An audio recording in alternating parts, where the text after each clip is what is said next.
Okay. Next video in self-defense. It's also based upon when you're outnumbered, but not necessarily. You can also be in a fight with one person who's armed. And this is particularly you not being armed. So you, the person being chased by one person or many, whether they're armed or not armed, you are unarmed. Okay? So what you've got to do, firstly, when you're being chased, when you're unarmed, again, I'll recap, you are unarmed. You're not armed at all. Okay? So the first thing is first, in this situation, you being unarmed and out and about, pretending this place is the outdoors, the streets. It's just a simulation. You know, the first thing you do when you're out and about and you've got somebody chasing you is ascertaining if they're armed. If they're armed, and I'm talking about a firearm, not a knife or bat. If they're armed, your first thing to understand is that you've got to use the elements as a shield. So if you're a fast runner, again, advantage, like the last video I explained, the self-defense series. So pretending this is a a bus stop. Some bus stops are steel.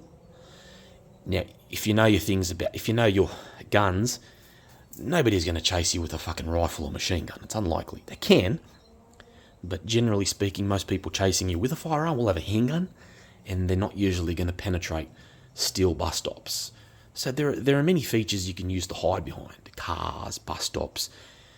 Note that when you use it as a shield, your first thing to understand is where that person is in relation to you and where he's going, because there's no use standing here if the person's just going to come right there and you're point blank.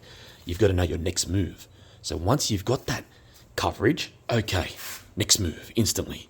Where's there another place to hop? Shit, there's a fence there. And if I jump it, his visual's gone because he's over there. He can't see me. So it's an instant decision, okay? He's shooting at me. I've now got bus stop protection. Probably only going to have it for a few seconds because he's going to run this way. What's next? Oh, as I said, fence there. Fucking piss bolt. Once you're over that fence, he's still here. So let's just say this was an imaginary fence. You were over it. Okay? Then at that stage, you can go that way, you can go in that alleyway there, you can go into that house. He's going to have to choose one out of three options. So there's a 30% chance he's going to take the route that you took. And then once you go into one of those three routes, it's the same story again. You might have 10 more routes. Choose another random one. So that's how you use elements as protection. But the thing is, when you're using elements as protection, unlike the movies, you don't just stand behind it, because eventually that person's going to come behind you, especially if there's more than one person. You've really got to find the next point. That's that element of it. If the other person has a firearm. Now, I won't advise that you utilize a found weapon, and I'll explain what a found weapon is in a moment.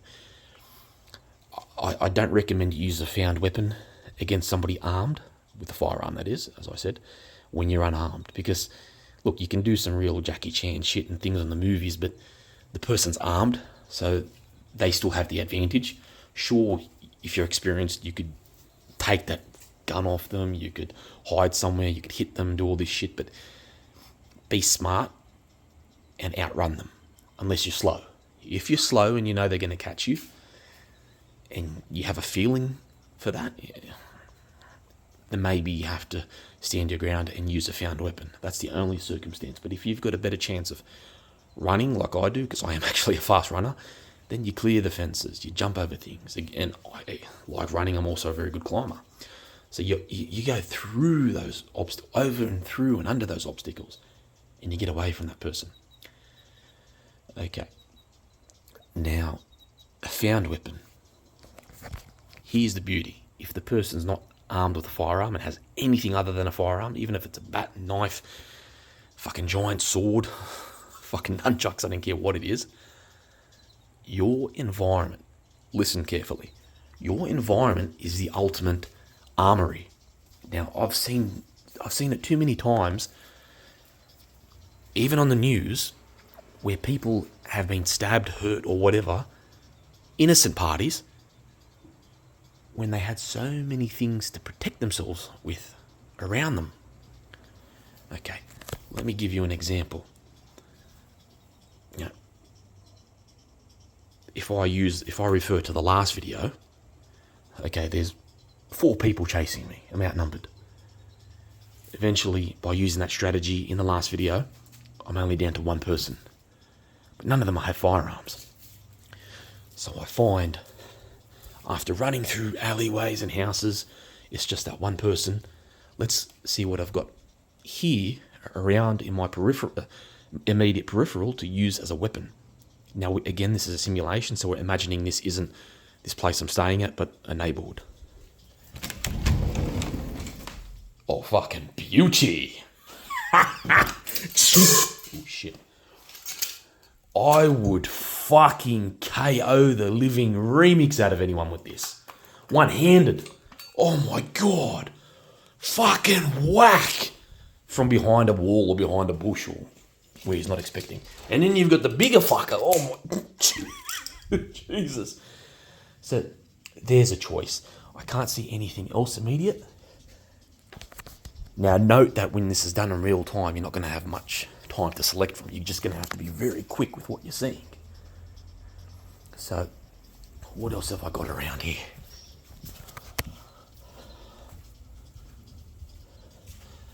I'm not going to bother run. I don't need to simulate it that much. But you get the point.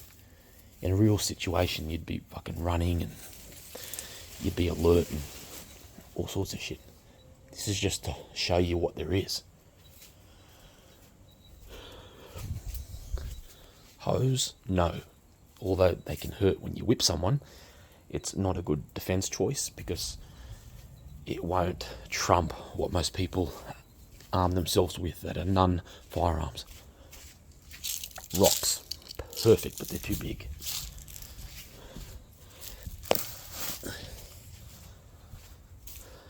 This is just what's in my peripheral.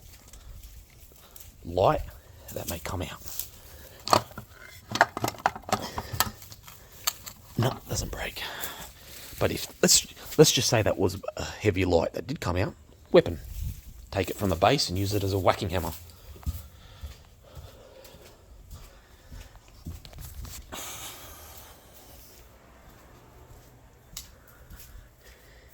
Branch.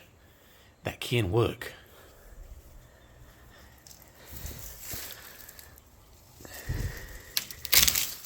Yep. It's snapped.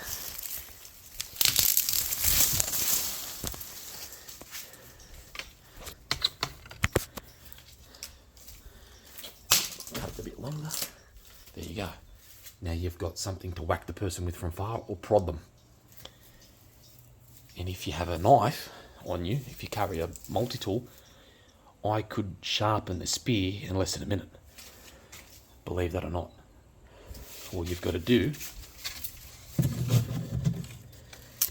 is, there you go, do that. Let's split. Get your knife and take chunks out and then quickly sharpen it. To finish it off, once it is sharp though, not like how it is here, you rub it on the ground, get it a bit stiff, and then you've got something to protect yourself with. And that's only if you've got about a minute or half a minute to a minute to spare before a person finds you.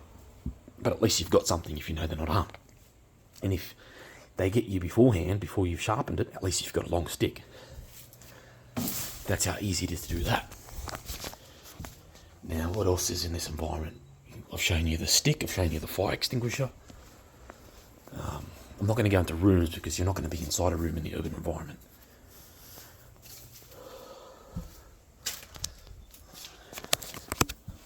There has to be a rock. Yep, rock. There's always rock somewhere. Look at that. Now, you can, if you've got a good throw, you can throw it at the person's head, or you can hit them with it. So, there's your third weapon. So look, just in a little bit of space, just here, I've already found a rock, a branch, a fire extinguisher, potentially a light, but we're not going to include that because I couldn't use that one. It was flimsy and useless. But you're getting my point. And if I was actually in a street, which is what I'm simulating, there'd be car wipers, there'd be fucking letterboxes, there'd be tons of stones and rocks. There's just everything on a street. You're a fucking idiot to lose a fight to someone who doesn't have a firearm when you're on a street. Oh, it's unbelievable how people don't think. As if somebody armed with a kitchen knife or cleaver or a baseball bat is going to stand a chance against what you can find on a street. What you can find on a street is far more effective, especially if you find a pile of stones and you're a good thrower like me. You could just start hurling stones at their head and they don't stand a chance. You just go from garden to garden. So these are things to think about, to give you an edge when you're being chased. That in all these videos, I'm not urging you or teaching you, more specifically, teaching that is, to look for these things. This is when you're in a survival situation and you're defending yourself. These are all defense applicable. None of these are applicable for attack or offense. Absolutely not. So don't think that I'm teaching you this so you can go out into the streets and start bashing people with stones and sticks and all sorts of stuff. That's not what it's about. It's about you in a survival situation, less likely homelessness and pandemic. People don't go that rowdy in those things. But it's more particularly in the higher level survival situations where you may be not predated, where you may be offended by offenders. So this is always you in defense mode. It's what it's about. There's no logic in survival in looking for this sort of stuff, but there will be groups of people, most often, as opposed to just one person or a lone person, who try to gang up on weaker individuals or individuals themselves, just individuals in survival situations. It's just the law of survival of the fittest. They gang up and try to wrestle the advantage that way. So be mindful of that. Be mindful that you don't go, just because you've got this knowledge, it doesn't mean you go out there and, come get me. It's time for me to defend myself. That's not defending. That's stupidity. That's the opposite of survival. These strategies and ways of doing things listed in this defense series is just when you've got no other alternative, when the heat's on you and there's nothing you can do about it. Understand that.